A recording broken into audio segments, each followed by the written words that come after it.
Comment j'ai gagné plus de 11 000 $ cette semaine sur les marchés financiers avec cette stratégie simple. Donc, prends de quoi noter parce que je vais te l'expliquer ici en détail et ça va vraiment te permettre de comprendre comment je trade et comment toi aussi tu peux faire la même chose. Donc, c'est parti.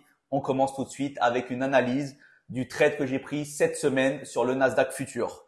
Donc là, tu le vois, on va commencer par faire une analyse de top and down. C'est-à-dire que je vais commencer par analyser mon actif avec un time frame plutôt haut, en l'occurrence ici le daily, et on va descendre petit à petit pour avoir une prise de position, une entrée en position avec du M5.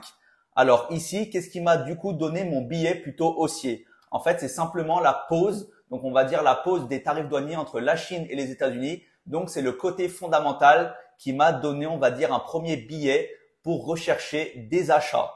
Donc là, tu le vois, on est pas mal en tendance haussière à ce niveau-là depuis le plus bas du 7 avril où on a récupéré quasiment 30%.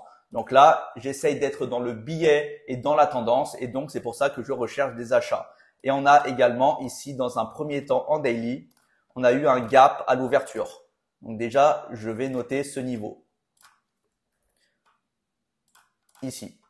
Du coup, ensuite, maintenant que j'ai analysé en daily, je vais passer en H4.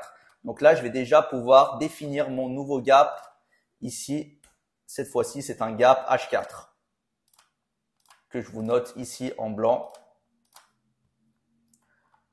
Maintenant, qu'est-ce que j'ai en plus? Donc là, vous le voyez, on a un très fort momentum haussier avec une succession de bougies vertes. Vous le voyez exactement à ce niveau-là, juste après le gap à l'ouverture.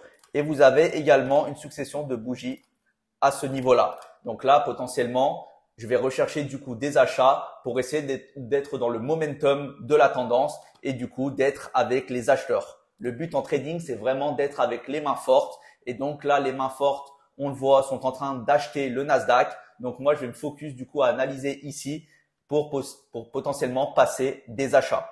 Donc ici, on a cette zone qui est intéressante. On a notre Demand Zone H4. Je vais vous la noter.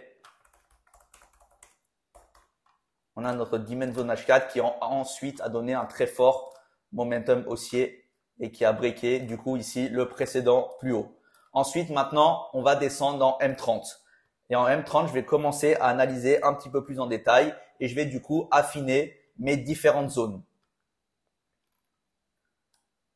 Donc, vous le voyez à ce niveau-là, on a potentiellement ici de la Fair Value Gap. Fair Value Gap ou en français de l'imbalance. Donc, on en a exactement à ce niveau-là. Je vais vous le noter ici.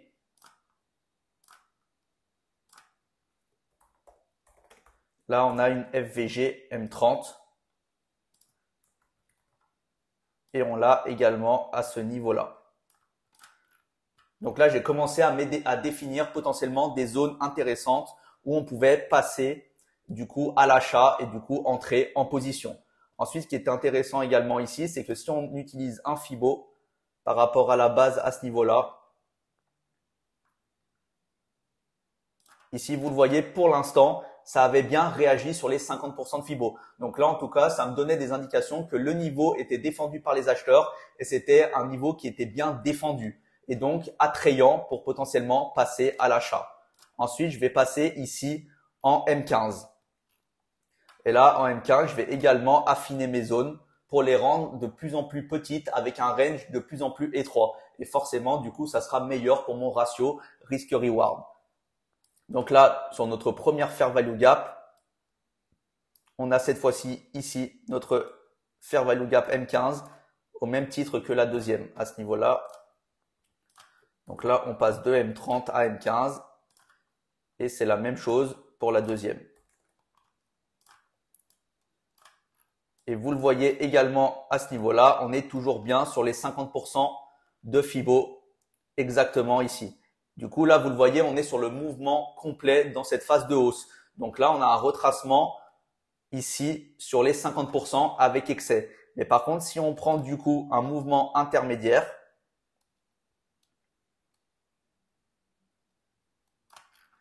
vous le voyez à ce niveau-là, exactement ici. Vous le voyez, on est sur les 61,8 de Fibo. Pourquoi j'ai choisi exactement cette bougie? C'est parce qu'en fait, vous le voyez exactement à ce niveau-là. C'est la dernière bougie baissière, exactement celle-là, dernière bougie baissière qui a créé le momentum haussier, qui a ensuite breaké ici les plus hauts. Donc là, ça m'intéresse du coup de me baser par rapport à ça pour utiliser mon outil de retracement de Fibonacci. Et pour ceux qui n'ont pas vu ma dernière vidéo YouTube, j'ai fait une vidéo entière sur l'outil de retracement de Fibonacci et comment vous pouvez l'utiliser sur vos différentes analyses. Donc maintenant qu'on a ça, on va descendre petit à petit de time frame. Et là maintenant, je vais arriver en M5 et vous allez comprendre. Là, je vais vraiment commencer à analyser vraiment en détail comme un sniper et à prendre position. Alors, vous le voyez ici, ce qui est intéressant, c'est qu'on est à la confluence de notre Fair Value Gap et également de nos 61,8 de Fibonacci. Donc là, vous le voyez, on a également ici une Fair Value Gap à ce niveau-là. Et on a nos 61,8. Et là, maintenant, ce que je vais rechercher, ça va être un mouvement qui va me donner du coup une compréhension qu'on est dans un change of character, qu'on est dans un changement de tendance en M5. Donc là, si je vous le fais de manière théorique, en fait, j'attends un mouvement de la sorte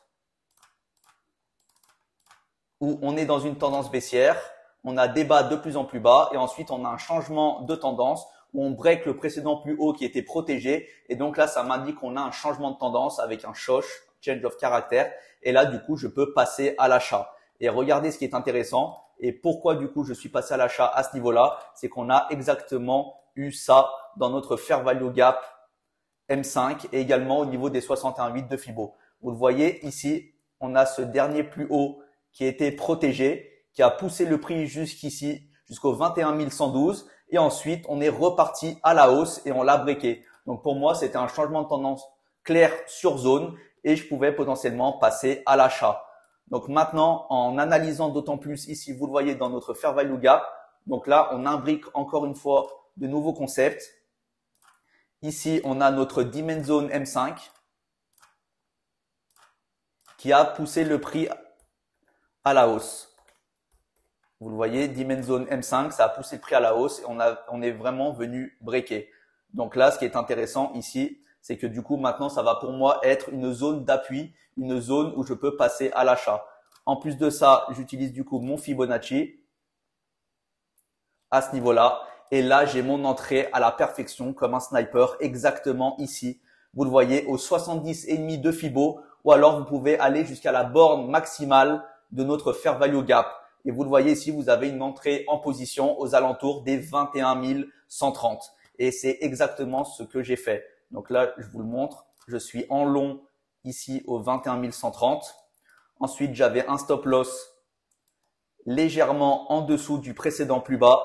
Et après, en termes de target pour ma zone, j'ai targeté ce niveau-là. Donc, dans un premier temps, avec un trailing stop, donc avec un suivi, j'ai targeté cette première zone. Bien sûr, avec l'ouverture de la session américaine, on a eu un très fort momentum haussier, donc je me suis pas arrêté, j'ai accompagné le mouvement. Et ensuite, j'ai targeté cet autre niveau à ce niveau-là. Et en fait, c'est ici que je suis sorti de mon trade, exactement à ce niveau-là, à 286 points. Et donc là, 286 points, faut le savoir que sur le Nasdaq futur, un point sur le Nasdaq équivaut à 20 $. Donc là, en ayant pris 286 points, avec un contrat futur, j'avais 5600 $. Et comme j'ai tradé ici avec deux contrats futurs, avec deux lots futurs Nasdaq, du coup, ça m'a fait 5600 x 2, ça m'a fait plus de 11 000 $. Donc, vous voyez ici, encore une fois, regardez, en termes de ratio risk-reward, j'avais un magnifique trade où je risquais 22 points pour aller en chercher 280 et j'avais un ratio de plus de 13. Donc là, c'est un trade absolument incroyable et j'aurais pu carrément targeter le plus haut précédent à ce niveau-là. Mais je pensais potentiellement que du coup, le marché pouvait respirer et revenir un petit peu plus bas pour chuter. Et en fait, ce qui s'est passé, c'est qu'il est venu chercher le plus haut précédent et du coup, il a respiré derrière pour chuter. Mais malheureusement, je me suis fait sortir avec mon trailing stop, avec mon stop suiveur à ce niveau-là. Mais c'est pas grave, c'était déjà un très joli trade. Donc, vous le voyez ici, on a vraiment imbriqué plusieurs concepts de ma stratégie pour rentrer en position. que ça soit les fair value gap, les demand ou les supply zones, également les retracements de Fibonacci sur les mouvements entiers, sur les mouvements intermédiaires, ensuite les changements de tendance avec les change of character. Et donc là, vous le voyez que j'ai vraiment imbriqué tout ça pour avoir le plus de confiance possible et donc avoir un setup à haute probabilité. Donc en tout cas, j'espère que ça vous a vraiment aidé à y voir plus clair. Si ça peut vous aider à améliorer votre trading, alors j'en suis ravi. Et bien sûr, n'hésitez pas à me dire en commentaire si jamais vous avez des questions sur cette stratégie. Si jamais vous voulez l'essayer sur votre actif, vous avez un problème, n'hésitez pas, j'y répondrai avec plaisir. En tout cas, merci à vous. Je vous souhaite un très bon week-end et on se retrouvera bien sûr pour une prochaine vidéo.